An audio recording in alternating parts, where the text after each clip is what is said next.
Hello, नमस्कार, आदाब, सत श्री अकाल और सलाम अलैकुम। मैं हूं मोहम्मद अहमद काज़मी और लेकर आया हूं आपका पसंदीदा कार्यक्रम नजर दुनिया पर, जो आपको अंतर्राष्ट्रीय समाचार भारत के परिप्रेक्ष्य में देता है और वो समाचार देने की कोशिश करता है जो आपको दूसरे माध्यमों से नहीं मिलते। लोकसभा चुनाव के सिलसिले में जो एग्जिट पोल आए हैं उन पर देश में बहुत लोगों को विश्वास नहीं हो रहा। अधिकतर एग्जिट पोल में भारतीय जनता पार्टी के नेतृत्व में राष्ट्रीय जनतांत्रिक गठबंधन यानी एनडीए की सरकार बनने की बात कही गई है। इसके बाद भाजपा और उनके समर्थकों में खुशी की लहर है, लेकिन कांग्रेस की महासचिव प्रियंका गांधी ने इसे भ्रमित करने वाला और भटकाने की एक्सरसाइज का हिस्सा बताया है। कुछ बड़े पत्रकारों ने तो उन सर्वे एजेंसियों पर भाजपा से रिश्तों के सबूत भी दिए हैं। उसके अलावा अब जनता में किसी को भी ये शक नहीं है कि टेलीविजन चैनलों ने जिस तरह मोदी भक्ति की है वो अब ईमानदारी वाली पत्रकारिता नहीं कर रहे होंगे, यानी ईमानदारी वाली पत्रकारिता कर रहे होंगे, उन्हें ऐसा विश्वास नहीं है। अमेरिका में बैठे इलेक्ट्रॉनिक वोटिंग मशीनों के इंजीनियर सैयद शुजा का तो यहां तक कहना है कि ये बहुत बड़ा भ्रष्टाचार है, यानी स्कैम है, और इसका मकसद स्टॉक मार्केट को उछालना था और विपक्षी पार्टियों में अपनी हार को कबूल करने के लिए तैयार करना था, जिससे कि इलेक्ट्रॉनिक वोटिंग मशीनों की स्ट्रांग रूम में जो सतर्कता हो रही है उसमें कमी हो सके और वो लापरवाह हो जाएं। शुजा अब भी प्रधानमंत्री नरेंद्र मोदी के बनारस से, भाजपा अध्यक्ष अमित शाह के अहमदाबाद से और गृह मंत्री राजनाथ सिंह के लखनऊ से हारने की बात कह रहा है, और ये भी यकीन से कह रहा है कि एनडीए को 171 से 174 सीटें ही मिल सकेंगी और भाजपा सरकार नहीं बना रही है। उसकी बात को बहुत लोग अब भी गंभीरता से नहीं ले रहे, क्योंकि वो एक शख्स है, एक इंडिविजुअल है जो आजाद भारत में होने वाले चुनावों की गिनती शुरू होने और परिणामों की घोषणा से पहले ही परिणाम बता रहा है। मुझ समेत बहुत से लोग अब भी उसकी सभी बातों पर यकीन नहीं कर रहे, लेकिन कुछ बातें वो इतनी मजबूत बता रहा है कि गंभीरता से विचार करने पर मजबूर कर रहा है। जैसे शुजा ने पहली बार ये बताना शुरू किया था कि भाजपा के हैकिंग में विफलता के डर से भाजपा ने और शुजा के जरिए मशीनों के हैक हो जाने के डर से कुछ जगहों पर प्री प्रोग्राम ईवीएम मशीनें मतदान में इस्तेमाल कराई हैं, यानी वो मशीनें कि किसी भी बटन पे उंगली आप दबाएं और कमल का फूल ही उसी को वोट जाती थी, उसे वो प्री प्रोग्राम मशीनें कह रहा। बहुत जगहों से ऐसी शिकायतें भी आई थी। ये बात सैयद शुजा ने कही थी कि प्री प्रोग्राम मशीनें लगाई जा रही हैं। बनारस में भी ऐसी मशीनों का उसने जिक्र किया था। उसने ये भी बताया है कि मतदान के बाद ईवीएम मशीन बदली गई हैं और फिर उत्तर प्रदेश और बिहार और हरियाणा में मशीनों के अनाधिकृत तरीके से हस्तांतरण और इस हद तक हुआ कि ट्रकों में भरकर इलेक्ट्रॉनिक वोटिंग मशीनें स्ट्रांग रूम तक पहुंचने लगी। ऐसे वीडियो भी सामने आए। इसके अलावा एग्जिट पोल के झूठे होने की आशंका को बल देने वाले कुछ और वाकयात भी हुए हैं।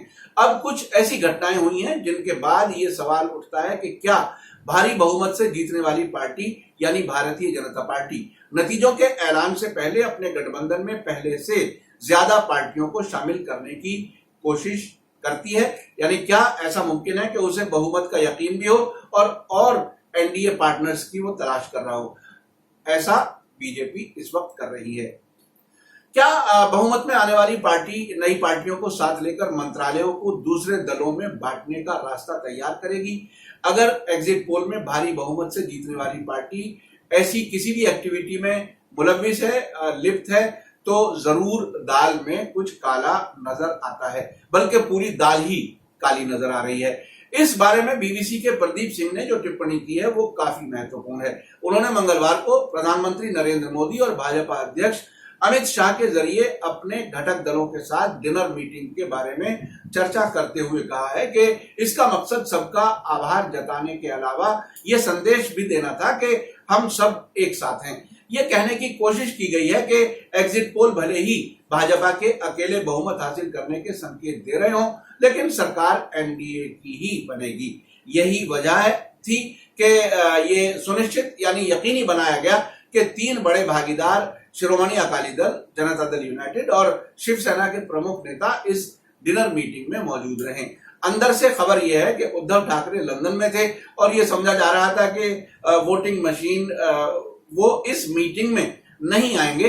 अकाली दल के मुखिया प्रकाश सिंह बादल अपनी जगह सुखबीर बादल को भेजने वाले थे और नीतीश कुमार नतीजों के ऐलान से पहले किसी सार्वजनिक मंच पर एक साथ दिखना नहीं चाहते थे, लेकिन अमित शाह ने कोशिश की कि ये सब बैठक में मौजूद रहें।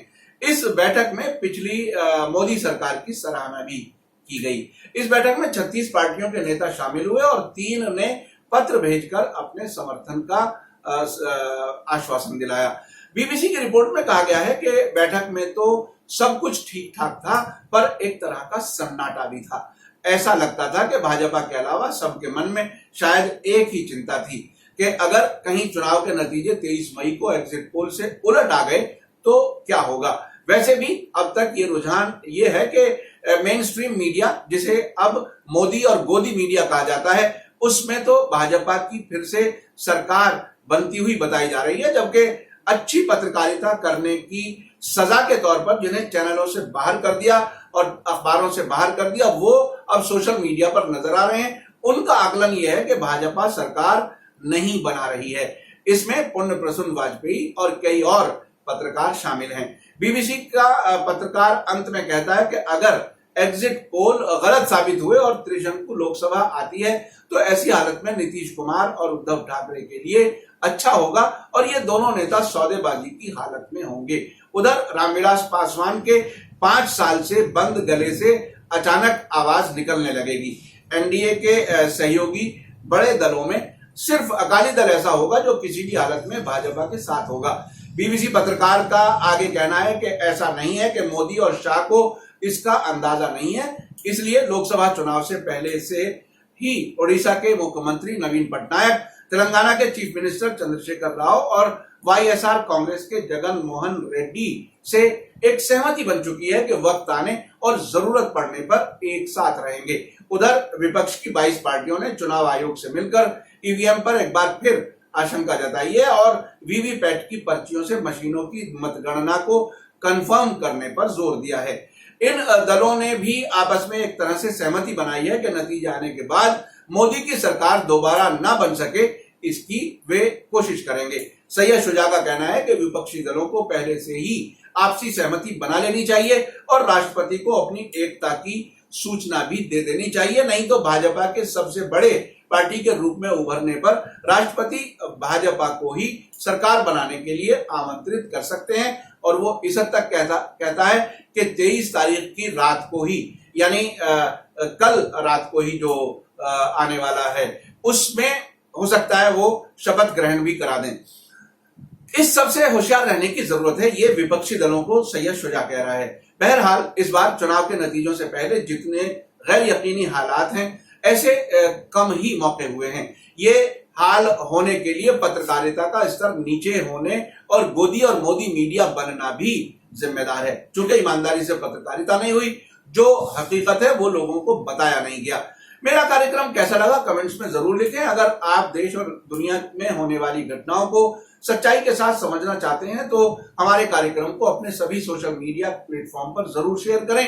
अगर अब तक आपने media star world YouTube channel को सब्सक्राइब ना किया हो तो फौरन सब्सक्राइब करें और तुरंत बाद नजर आने वाली घंटी के आइकन को भी क्लिक करें ताकि हमारी हर नई वीडियो की सूचना आप तक फौरन पहुंच सके। आप हमें फेसबुक, ट्विटर और इंस्टाग्राम पर भी फॉलो कर सकते हैं। इसी के साथ मुझे दीजिए इजाजत। धन्यवाद, शुक्रिया, जय भारत, जय हिंद।